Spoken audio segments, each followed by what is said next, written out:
चला करूयात आलू पराठा। हा पराठा छान हॉटेलपेक्षाही टेस्टी घरचा पराठा तयार होणार आहे। याच्यासाठी मी हे आलू घेतले आहेत, म्हणजेच बटाटे घेतले आहेत।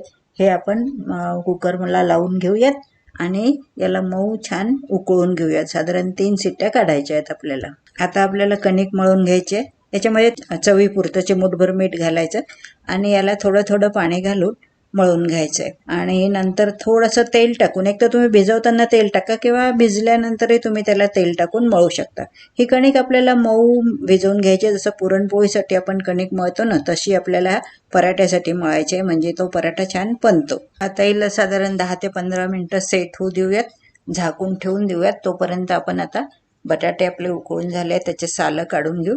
बघा आता आपले बटाटे छान गार झालेत। याला कुचकरून घ्या, एक तर हाताने कुचकरा किंवा मग तुमच्याकडे मॅशर असेल तर त्याने कुचकरा। आणि आता याच्यामध्ये घालायचा आहे बारीक चिरलेला कांदा, बारीक चिरलेली मिरची तुम्ही तुमच्या सोयीनुसार घ्या, कमी जास्त, आणि बारीक चिरलेला कोथिंबीर आणि चवीपुरतं मीठ।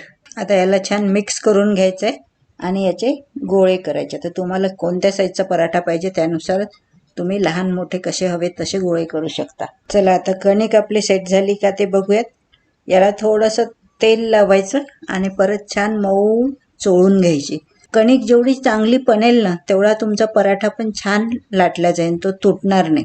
त्यामुळे कणिक छान तेल लावून चोळून घ्यायची आपल्याला। आता एक छोटीशी उंडी घ्यायची। बटाट्याच्या उंडीपेक्षा आपली कणकेची उंडी छोटी हवी आहे। आणि हिला एक तर तुम्ही लाटून घ्या किंवा मग हाताने गोल चाकी करून पण तुम्ही त्याच्यामध्ये बटाट्याचा गोळा भरू शकता। अशा प्रकारे चाकी तयार करायची, अंगठ्या आणि 3 बोटाच्या मदतीने चाकी तयार करायची। आता याच्यामध्ये आलूचा गोळा ठेवा आणि त्याला अंगठ्याचा दाब देत देत बाकी कणकेला वर उचला आणि वरती जे जास्तीची कणिक राहील ना, ते थोडीशी बाजूला काढून ठेवायची, म्हणजे तिथे जाळ होणार नाही, तुमचा पराठा एकसारखा लाटला जाईल।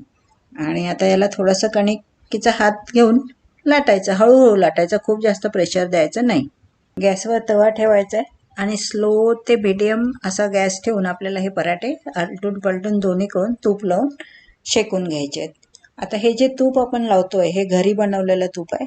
याचा व्हिडिओ ऑलरेडी मी टाकला आहे, तो तुम्ही डिस्क्रिप्शनमध्ये जाऊन बघू शकता। आता हे पराठे आपण दोन्हीकडून छान शेकून घ्यायचे आहेत।